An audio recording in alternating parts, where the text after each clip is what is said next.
Studio at That Nerd Show. I'm Marcus Blake, and we're interviewing Rich Ragsdale and Scout Taylor-Compton from the new film, The Long Night. Welcome to our outlet, and thank you for interviewing with us. We got a lot to talk about with this film. So, all right, we're going to jump right into it.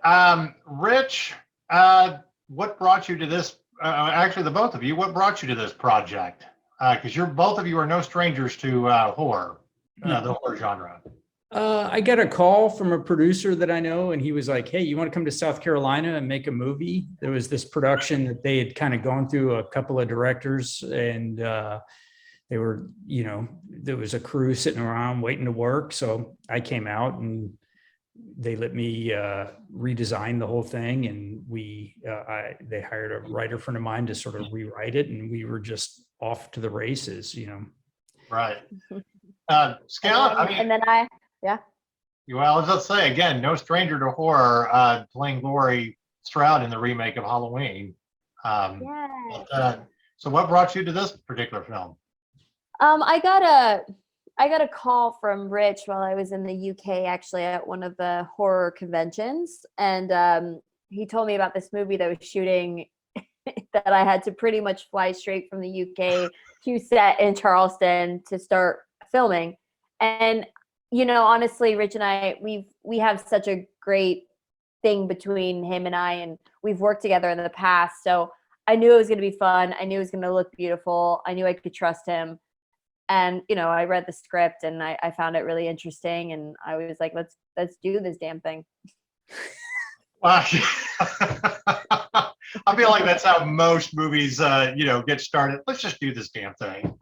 Yeah, seriously. Now, I do want to point out, after watching this film, anytime I hear the phrase, it's a Southern thing, I will be rolling my eyes.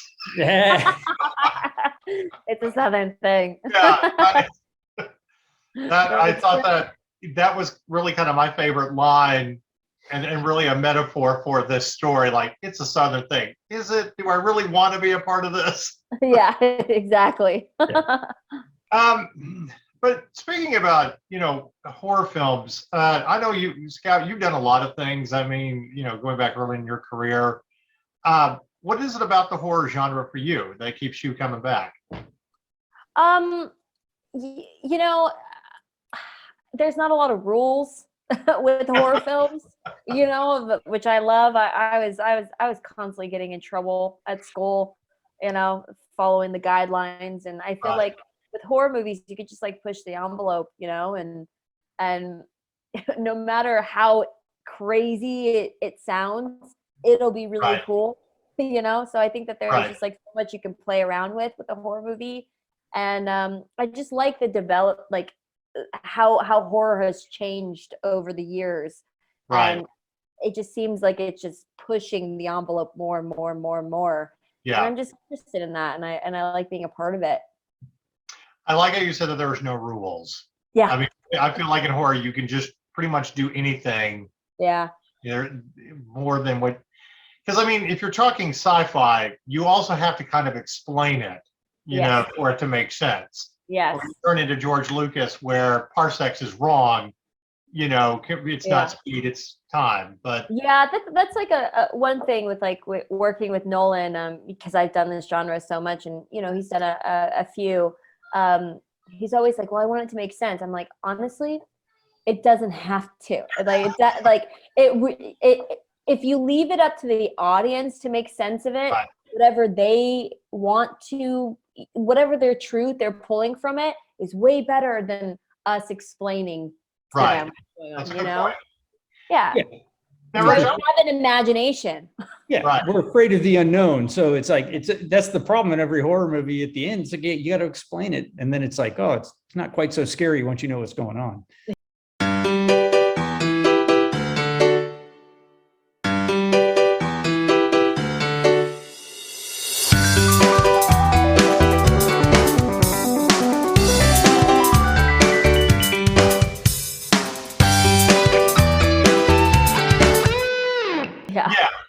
Yeah. I kind of felt that way with every sequel to Scream. Yeah. Oh yeah. They're like, oh man. Oh, we kind of know what it's, and we were discussing that a couple of weeks ago after we saw the last one, and it was just like, oh, okay. Rich, I want to ask you this though. We're at our outlet, we talk a lot about locations, about that being a character unto itself. Do you feel like this film has to work in the South in more of a rural Gothic type area? Because I didn't see this story personally working if it was in a big city. Well, oh yeah, no, I mean, well, you need the isolation in particular, but also I think that, like Nolan's character is a city boy from New York. And Right. So, you can use the sort of his lack of familiarness with, the culture in the South is a thing to kind of help unhinge him a little bit. And I mean, I grew up in the South, and my brother and I grew up in Nashville. And so, I know that there is a kind of gothicness to the South that is very almost kind of romantic in a way, but like, Right.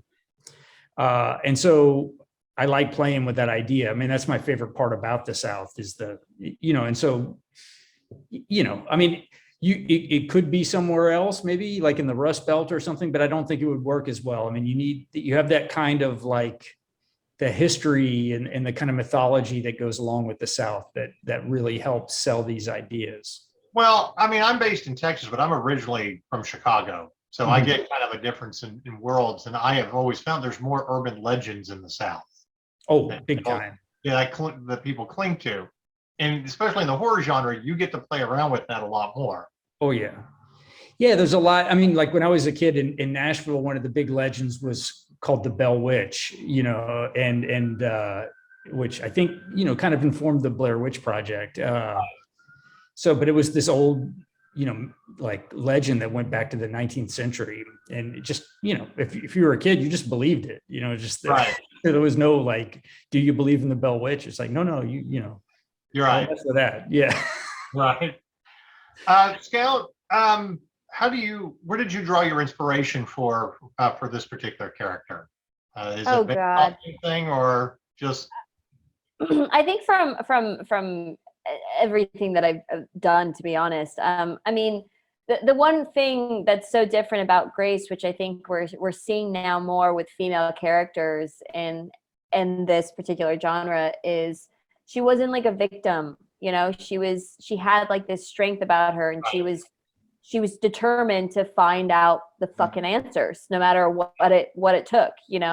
And I think that's what interests me in these characters for sure. And when I read it, we kind of digested it on another interview, but I read it as like, I really like Strangers, which kind of like it seemed a little bit like, and I loved her character in that.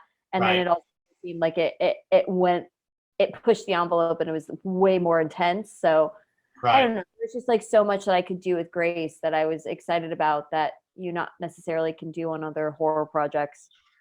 There you hit upon another interesting theme that I kind of saw from this film. Her curiosity, her drive to find the answers, I think, is what gives her strength. Yeah. Because Nolan's character, he's kind of annoying throughout everything. He's trying to be strong, he's trying to be everything, but he's just like, I just want to get the hell on out of there. Which is great, because I feel like a lot of horror movies don't have that character who's like who has common sense. Who's like, we need to leave. Right. I'm the crazy ass that'll go to the sound. I'll be like, guys, it's nothing. I'm gonna go. I'll show you that it's nothing. I am that person. So what you're saying is, if we're on an adventure with you, you're willing to go first into the creepy basement. I will do it. I'll do it. I'll take one for the team. Don't you worry. God, I don't know what it is about, cult-like things and people in long robes and everything that, even as an adult, you kind of get to that point where it's not supposed to be that scary, but somehow we're always still scared by it. Rich, do you feel like that goes more into what we talked about earlier, the unknown, because you can't see anything behind the mask? Exactly. I mean, I think there's two things at work. One is that there's this kind of otherness, this fanaticism that goes with cults that, we've seen in real life what happens when cults go wrong, like Manson or Jim Jones or Heaven's Gate or whatever. And then you see on top of that, then, they're masked and they have these kind of, they're faceless in a way. So, it's why I think a lot of horror icons work is because, they're they could be anything underneath there. You just don't know. You don't know who they are and what they're willing to do. So I think you combine those two elements of the sort of, like we know what happens when a cult goes, off the rails, and we know what happens, or we don't know who these people are. And so it's that kind of like the danger mixed with the mystery that kind of elevates that. Well,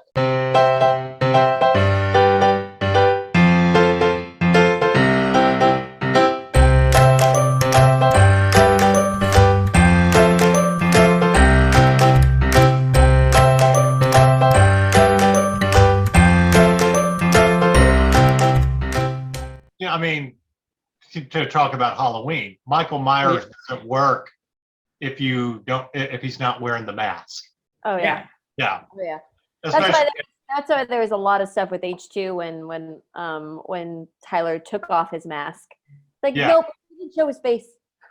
Yeah. I mean, it kind of ruins that mystery. Yes. So speaking of the horror genre, I want to know from each of you your ultimate horror film. What is the one that still scares you? That inspires you for this. Just your favorite. Scale. I'm gonna. I always say I've been saying like Exorcist and all this stuff, but then now that I'm thinking about it, I do remember watching by myself because I'm a huge Stephen King fan. Right. Thinner.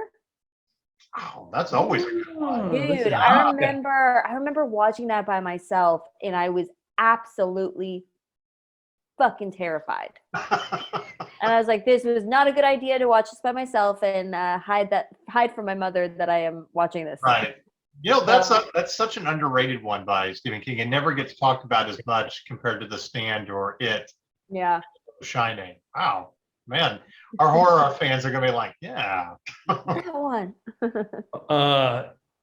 Well, mine are a little. I always say it's not technically a horror film, but my favorite film because I changed the way I thought about how movies could work is Eraserhead.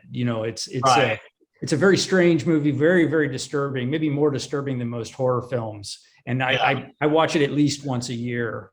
But if we're talking straight genre horror stuff, I'd probably go with maybe John Carpenter's The Thing. I just think that's like all the horror elements firing on all cylinders through the whole film. I mean, it's just it's a perfect movie.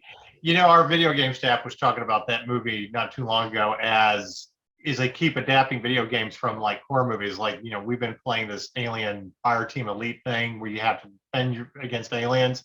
But what if you had to do it against The Thing?